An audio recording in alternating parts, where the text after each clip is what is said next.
잼버리 대회가 끝난 지 8개월이 지난 부안 새만금 부지. 현장에는 여전히 중장비가 돌아다니며 연신 흙을 퍼올리고 폐기물은 곳곳에 방치돼 있습니다. 대회 직전의 모습과 분간이 되지 않습니다. 흙작업을 해갖고 여기서 한 5, 6m씩 해갖고 끝 밖으로 끊고 나와.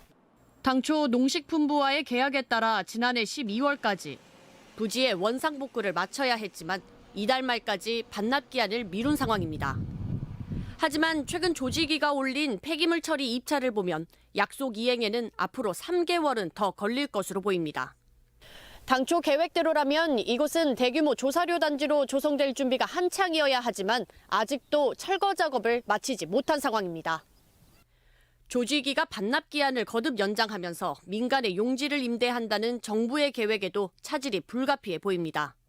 임대를 받고 그 땅을 수사로 제재할 수 있도록 일단은 영농 시기가 좀 늦춰지겠죠. 그래서 화재작물은 좀 어렵겠죠. 부지 반환만 난항을 겪는 게 아닙니다. 책임 규명 역시 한정없이 늘어지는 상황. 감사원 감사 발표도 지체되면서 뒷수습을 맡고 있는 조직위 해산도 무기한 연기됐습니다. 새만금 세계 잼버리가 파국으로 끝을 맺고도 예산 지출은 계속된다는 뜻입니다. 먼저 감사에 대응하기 위해 서울과 전주 등 두 곳의 사무실을 동시 운영할 수밖에 없다며 매월 사무실 임대료 700만 원이 편성돼 있습니다.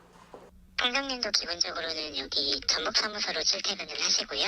감사원 조서 관련된 업무가 있으시다거나 하는 이제 서울로 출근하시는 경우도 있습니다. 조직위를 총괄하는 사무총장 보수로만 지난해 기준 부총리급 이상인 매월 1,300여만 원이 책정돼 있는 등 인건비 부담도 상당합니다. 올해 조직위 예산 상당액이 이처럼 인건비와 사무실 운영비 등으로 나가고 정작 폐기물 처리와 소송비 등 뒷수습과 직접 관련된 예산은 전체 8% 수준에 그칩니다. 이미 수천억을 낭비한 대회이고 끝낸 지가 언젠데 이해할 수가 없습니다. 그 부지와 관련된 것도 무기한 연장하는 건 절대로 있을 수가 없습니다. 파국으로 국제적 망신을 산 가운데 아직도 끝나지 않은 세계 잼버리의 긴 그림자. 정부의 후속 계획의 차질은 물론 언제까지 예산이 투입되어야 하는지 우려가 잇따르고 있습니다. MBC 뉴스 박혜진입니다. 지난해 8월 세계 스카우트 잼버리 대회를 주최한 한국 스카우트 연맹. 조직위의 좌장 역할을 맡았던 총재는 최근 자리에서 물러났고 이사진도 대부분 교체된 것으로 확인됐습니다. 세 사람이 사임을 했고요. 그 기회에 거의 전원 다 바뀌었습니다. 대회를 주관했던 여가부 장관은 지난달 21일 사임 후 자리를 떠나 차관 대행 체제로 운영되는 상황. 대회를 공동 주관한 전북자치도 책임자 역시 타 부서로 옮겨 대회를 책임졌던 지도부가 줄줄이 빠져나가는 형국입니다. 반면 잼버리 파행의 책임 규명에 나섰던 감사원 감사는 지지부진한 모습입니다.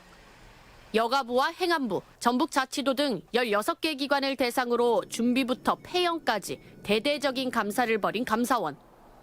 지난해 9월 실지 감사에 착수한 뒤 수의계약 유착 의혹까지 갖가지 의혹의 연장을 거듭해 지난 연말 마무리됐지만 석 달이 다 되도록 결과를 내지 못하고 있습니다.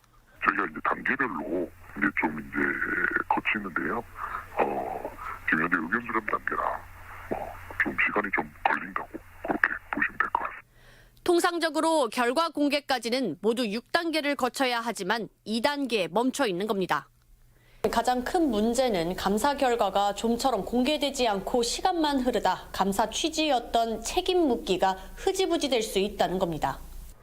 현재 전주로 옮긴 조직위에 남아있는 인력은 16명, 여가부 소속이 3명, 전북 소속이 6명, 나머지는 민간인입니다.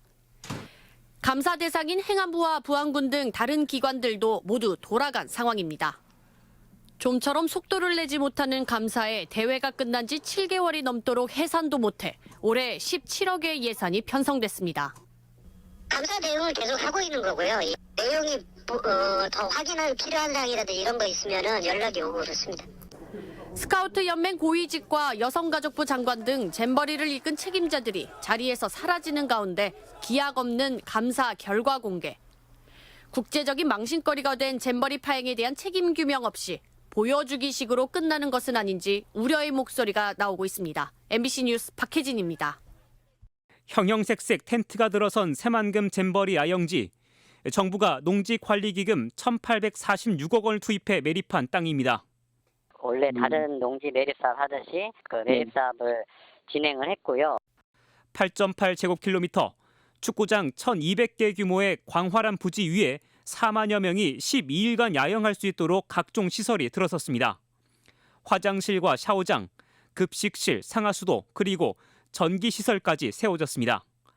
그런데 농지에 어떻게 이런 시설이 가능했을까? 제 뒤로 광활하게 펼쳐진 잼버리 부지는 보기와 다르게 법적인 의미에서 땅이 아닙니다. 바다를 다 메워놓고도 아직 완벽한 준공 절차를 밟지 않았기 때문입니다. 공식적으로는 여전히 국가가 주인인 공유수면, 즉 바다라는 뜻입니다. 공유수면 매립공사에 대한 준공 인가는 아직 신청을 안 했습니다. 그럼 공유수면인 상태에서 잼버리를 한 거네요? 그렇습니다. 이 땅을 예산을 들인 대로 농지로 변경시키면 농지법에 따라야 합니다. 그러면 화장실과 샤워실, 식음료 판매점은 물론 상하수도도 설치할 수 없습니다. 잼버리 자체를 치를 수 없게 되는 겁니다. 지난해 하반기 조성이 완료됐지만 이 때문에 농지로 바꾸지 않고 공유수면, 법적으로는 바다로 놔둔 겁니다. 공유수면이니까 공유수면법을 따를 수밖에 없는 거죠. 인공구조물이 들어갈 수 있거든요, 법상으로. 논란은 3년 전부터 제기됐습니다.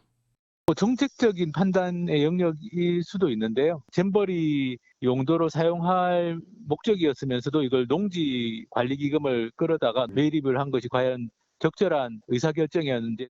감사원이 고강도 감사를 예고한 상황에서 편법을 동원해 조성된 부지 문제도 논란이 될 전망입니다. MBC 뉴스 조수영입니다.